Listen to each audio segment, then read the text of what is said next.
ಮಂಡ್ಯದಿಂದ ಮೈತ್ರಿ ಅಭ್ಯರ್ಥಿಯಾಗಿ ಕಣಕ್ಕಿಳಿದಿರುವುದು ಯಾರು ಅನ್ನುವಂತಹ ಕುತೂಹಲ ಕೂಡ ಹೆಚ್ಚಾಗಿದೆ. ಸದ್ಯ ಕುಮಾರಸ್ವಾಮಿ ಅವರಿಗೆ ನೀವೇ ಮಂಡ್ಯದಿಂದ ಸ್ಪರ್ಧೆ ಮಾಡಬೇಕು ಅಂತ ಕಾರ್ಯಕರ್ತರು ಹೇಳ್ತಿದ್ದಾರೆ. ಸುಮಲತಾ ಮುಂದಿನ ನಡೆಗೇನು ಅನ್ನೋದು ಇನ್ನೂ ಕುತೂಹಲವನ್ನು ಮೂಡಿಸಿದೆ.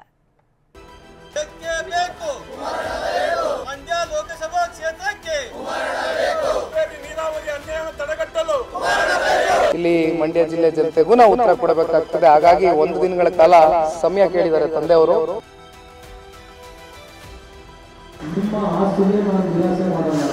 ಲೋಕಸಭೆ ಸಮರದಲ್ಲಿ ಮಂಡ್ಯ ಸಾಕಷ್ಟು ಜಿದ್ದಾಜಿದ್ದಿನ ಕ್ಷೇತ್ರ. ಕಾಂಗ್ರೆಸ್ ಈಗಾಗಲೇ ಸ್ಟಾರ್ ಚಂದ್ರು ಅವರನ್ನ ಅಭ್ಯರ್ಥಿಯಾಗಿ ಘೋಷಿಸಿದೆ. ಹಾಲಿ ಸಂಸದೆ ಸುಮಲತಾ ಅಂಬರೀಶ್ಗೆ ಬಿಜೆಪಿ ಟಿಕೆಟ್ ಕೈತಪ್ಪಿದೆ. ಮೈತ್ರಿ ಪಕ್ಷ ಜೆಡಿಎಸ್ಗೆ ಮಂಡ್ಯ ಕ್ಷೇತ್ರವನ್ನ ಬಿಜೆಪಿ ಬಿಟ್ಟುಕೊಟ್ಟಿದೆ. ಇದೀಗ ಜೆಡಿಎಸ್ನಿಂದ ಮಂಡ್ಯದಲ್ಲಿ ಯಾರು ಕಣಕ್ಕಿಳಿತಾರೆ ಅನ್ನೋದೇ ದೊಡ್ಡ ಪ್ರಶ್ನೆ ಆಗಿದೆ. ಈ ಕುತೂಹಲಕ್ಕೆ ಇಂದು ಮಾಜಿ ಸಿಎಂ ಕುಮಾರಸ್ವಾಮಿ ತೆರೆ ಎಳೆಯೋ ಸಾಧ್ಯತೆ ಇದೆ. ಮಂಡ್ಯದಿಂದ ಕುಮಾರಸ್ವಾಮಿಯೋ ನಿಖಿಲ್ ಸ್ಪರ್ಧೆಯೋ? ನೀವು ಪೋಷಕರಾಗಲು ಕಾಯುತ್ತಿದ್ದೀರಾ? ಚಿಂತಿಸದಿರಿ. ಓಯಾಸಿಸ್ ಫರ್ಟಿಲಿಟಿ 90,000 ದಂಪತಿಗಳ ಜೀವನದಲ್ಲಿ ಸಂತೋಷವನ್ನು ತಂದಿದೆ. 7825893601 ಗೆ ಕರೆ ಮಾಡಿ. ಅತ್ಯದ್ಭುತ ರಿಯಾಯಿತಿ ಪಡೆಯಿರಿ ಹಾಗೂ ಎಲ್ಲರಿಗೂ ಗುಡ್ ನ್ಯೂಸ್ ಕೊಡಿ. ನಿಮ್ಮ ಆಸೆ ನಿರಾಸೆ ಮಾಡಲ್ಲ ಎಂದಿದ್ದೇಕೆ ಎಚ್ಡಿಕೆ? ಬಿಜೆಪಿ ಹೈಕಮಾಂಡ್ ಕುಮಾರಸ್ವಾಮಿ ಅವರಿಗೆ ಮಂಡ್ಯದಲ್ಲಿ ಕಣಕ್ಕಿಳಿಯಲು ಸೂಚಿಸಿದೆ.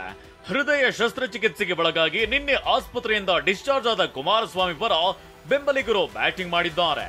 ನೀವೇ ಮಂಡ್ಯದಿಂದ ಸ್ಪರ್ಧಿಸಬೇಕೆಂದು ಒತ್ತಡ ಹಾಕಿದ್ದಾರೆ.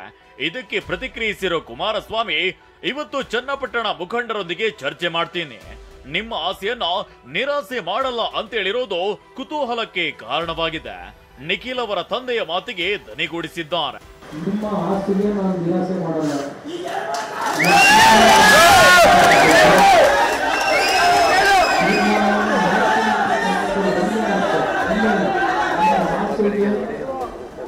ನಾವು ಯಾವುದೇ ಕಾರಣಕ್ಕೂ ನಿರಾಸೆ ಮಾಡಲ್ಲ.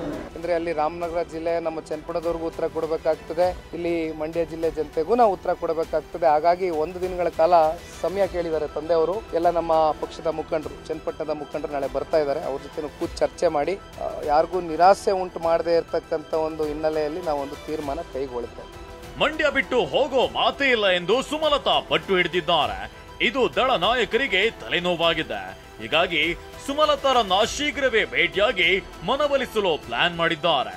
ಇತ್ತ ಆರ್ ಅಶೋಕ್ ಮಾತನಾಡಿ, ಸುಮಲತಾರ ಮುಂದಿನ ತೀರ್ಮಾನ ಅವರಿಗೆ ಬಿಟ್ಟಿದ್ದು ಅಂತ ಹೇಳಿದ್ದಾರೆ. ನಮ್ಮ ರಾಷ್ಟ್ರೀಯ ನಾಯಕರು ಅವ್ರ ಜೊತೆ ಎಲ್ಲರೂ, ಪ್ರಧಾನಮಂತ್ರಿಗಳಿಂದ ಹಿಡಿದು ನಡ್ಡಾ ಅವರು, ಅಮಿತ್ ಶಾ ಅವರು ಎಲ್ಲರೂ ಕೂಡ ಅವ್ರ ಜೊತೆ ಚರ್ಚೆ ಮಾಡಿದ್ದಾರೆ. ಅವ್ರಿಗೆ ಒಳ್ಳೆಯ ಭವಿಷ್ಯ ಇದೆ. ಕೇಂದ್ರ ನಾಯಕರು ಮನವೊಲಿಸಿದ್ದಾರೆ, ನೋಡಬೇಕು. ಉಳಿದಿದ್ದು ಅವ್ರ ತೀರ್ಮಾನಕ್ಕೆ ಬಿಟ್ಟಿದ್ದು. ಕೇಂದ್ರ ನಾಯಕರು ಅವರಿಗೆ ಮನವೊಲಿಸಿದ್ದಾರೆ. ಒಟ್ಟಾರೆ ಮಂಡ್ಯದಿಂದ ಅಭ್ಯರ್ಥಿ ಯಾರು ಅನ್ನೋದಕ್ಕೆ ಕುಮಾರಸ್ವಾಮಿ ಇವತ್ತು ತೆರೆ ಎಳೆಯುವುದು ಖಚಿತವಾಗಿದೆ.